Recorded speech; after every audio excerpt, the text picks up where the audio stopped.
Good morning and welcome to SimWorld today. It is Tuesday, June 23rd. We have Rico joining us, and while I talked Game 7 yesterday morning with Siege, it's only right to get Rico in here, our resident SWBA expert, to just get his take on things. Game 7, we got confirmation on Halliburton tearing his Achilles and what that impact is going to be. Also, some rumblings from the draft. Good morning, Rico. Let's start with Game 7. Your takeaways. I kind of gave mine, but what are your takeaways from Game 7 last night? Yeah, first of all, thanks for having me. And the key takeaways for me, it just starts with, man, OKC.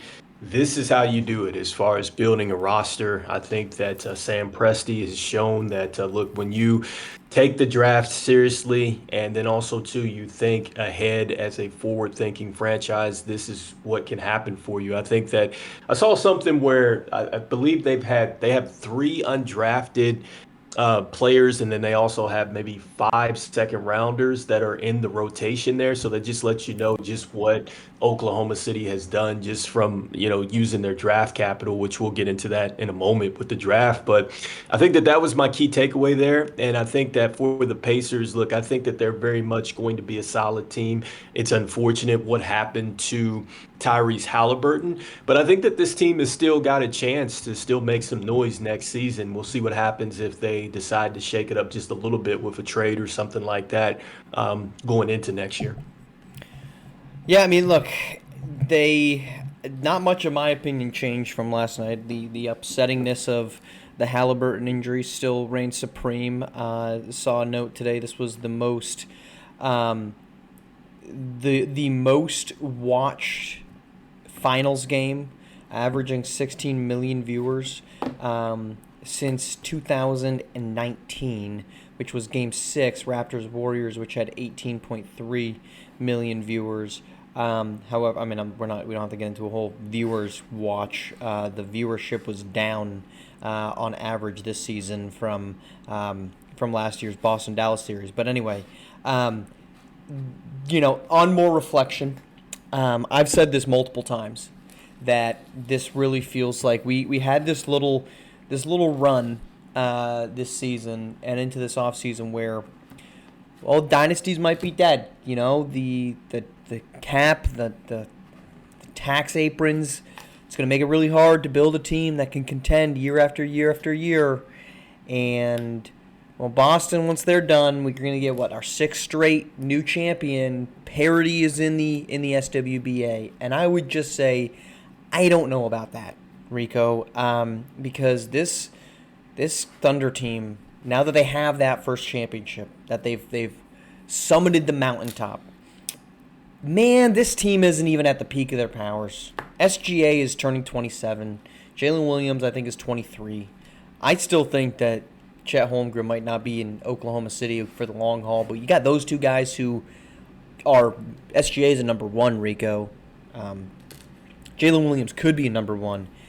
I don't think this team is going anywhere. I mean, I'm right there with you, and man, they should probably send a ring to Paul George, probably both of these franchises. I forgot to Right? mention that, but um, I mean, it just when you look back at that trade that the Clippers made, in trading off Shea Gildridge there, I mean that is just oh my gosh, that's got to be sickening right there. But anyway, not to jump too far off topic, like I think that yes, you're right that OKC is not going anywhere. My question though is that it's rumored that it's supposed to get pretty wild here with the trades and all the stuff that could be shaken up here going into the draft and after the draft. I think several NBA experts have said, or SWBA experts have said that look, they want to, or they see that it's going to be a major shakeup going into this. And so, is there any team maybe in the West that they shake it up enough to where they could disturb what is going on with OKC? I think that that is going to be the biggest question. But if not, yeah, I can see that OKC is going to be on top of the West for quite some time here.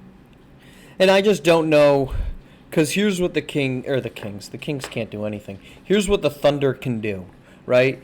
The Thunder can sit here and they're going to have SGA and Jalen Williams under contract. You can ship Chet Holmgren off for, let's say, I'm not saying this is eminent. I'm just saying I thought he had a great defensive game, and let's not get too far ahead of it. But like your optionality, let's just go that route.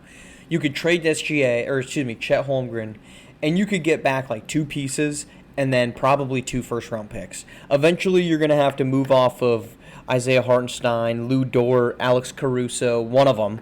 Trade them, get a first-round pick back. Smack my microphone. Kason Wallace, Isaiah Joe, Aaron Wiggins. You could probably ship one of those guys off and get like a late first-round pick. And with their track record, like you talked about, their ability to draft dudes, like really good draft picks, I got all the confidence in the world that they're going to pick a guy and he's just going to step right in, and within 2 to 3 seasons he's going to be a solid contributor to a championship level team. They can, in the same way that the Golden State Warriors benefited from the sudden salary cap boom to get Kevin Durant, the Thunder are benefiting from all of these deals and they're great drafting where they can just cycle themselves in and out of good player gets traded for first round pick. Draft, develop, trade, first round pick. That's what they can do. And you got the two tent poles. You got SGA and you've got Jalen Williams, who are clearly capable of leading a championship team. I will not stand for any of the, well, they didn't play so and so in the West. They played everybody in the West. They played Minnesota. They played Denver. There was not a team in the Western Conference that they did not play that I would be scared of going up against them.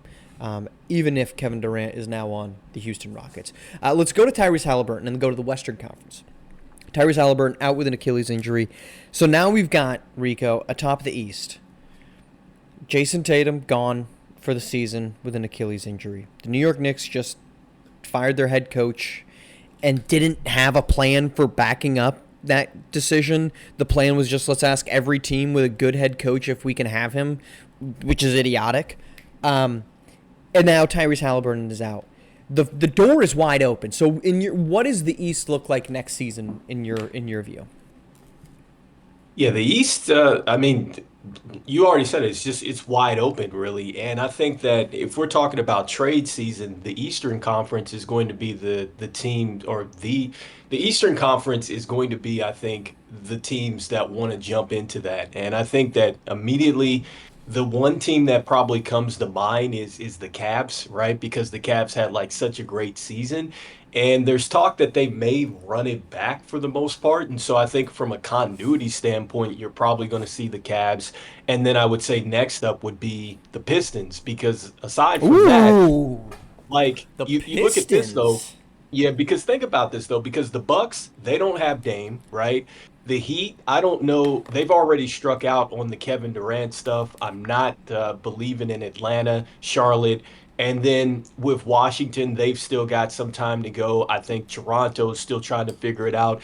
Even with Paul George and everybody coming back to the 76ers, I'm not sold on that. You've already talked about Boston, the Knicks, and then we've already talked about the Pacers and that struggle. The Nets is going to be a struggle. The only other team that I would say could really seriously make some noise, and I don't think they would necessarily be a big surprise because we haven't talked about it, but where it would be the Orlando Magic, because they've already made the deal for Yeah. Desmond Bain. And so they're already showing you that they're pushing chips on the table. Like they're moving serious draft capital in a loaded draft class to say, hey, we are trying to get better right now. And so, I mean, those are the only teams that I can think right now that I go, okay, those teams, it might be wide open for them. Yeah, which is such a bummer, right? Because after the Tatum injury, the conversation around the Pacers was, hey, regardless of what happens against Oklahoma City, maybe this team is like can run this back for a third straight conference finals trip, right? Because the East is suddenly wide open. You've proven you're the second best team in the East for the past 2 years. You're now maybe the best team in the league, depending on what happens to Halliburton, and now you feel like we could run this thing back and be a contender. That's the big bummer. I kind of have a zag for you though on the Bucks.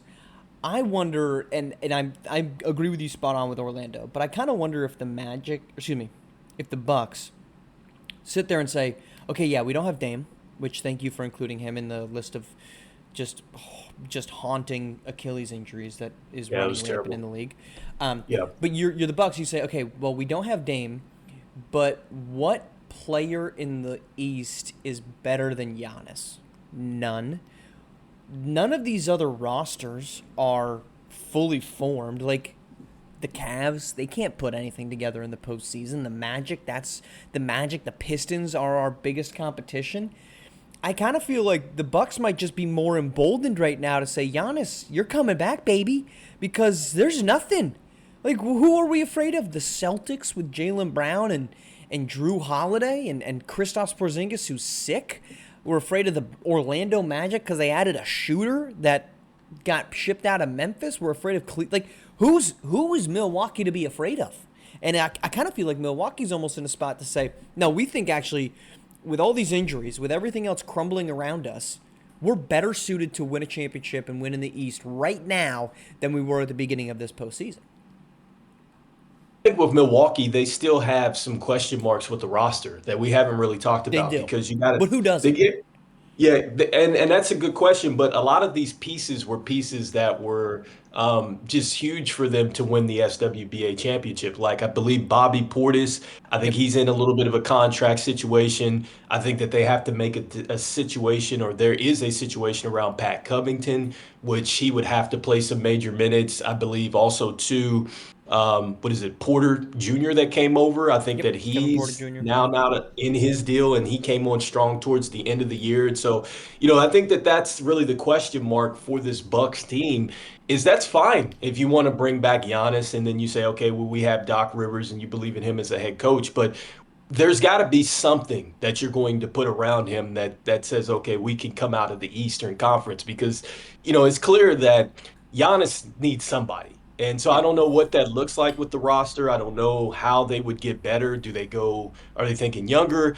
Do they say, okay, we're just going to tear down everything else besides Giannis? Like that is the biggest question with the Milwaukee Bucks. And really, nobody knows what they're thinking because I'm sure there's several offers out there for Giannis. And I know that Giannis is probably hearing the noise, but going back to what he said years ago before they won that championship, he said that hey, he would much rather go ahead and try to bust down the wall. And so I don't think that Giannis is a guy that's beating down the door of the front office saying trade me, trade me, trade me. But at some point, Milwaukee's got to do something because they're faced with that tax apron too, and so it's going to be questionable. But yeah, they have a puncher's chance. But that's the state of the Eastern Conference right now. The state of the Eastern Conference is so bad that even with a flawed roster, a roster that nobody would willingly pick up and try to take, you've got Giannis, you've got a shot in an Eastern Conference that nothing else around it makes any sense. Let's go to the draft, which is Thursday night, not morning, Thursday night.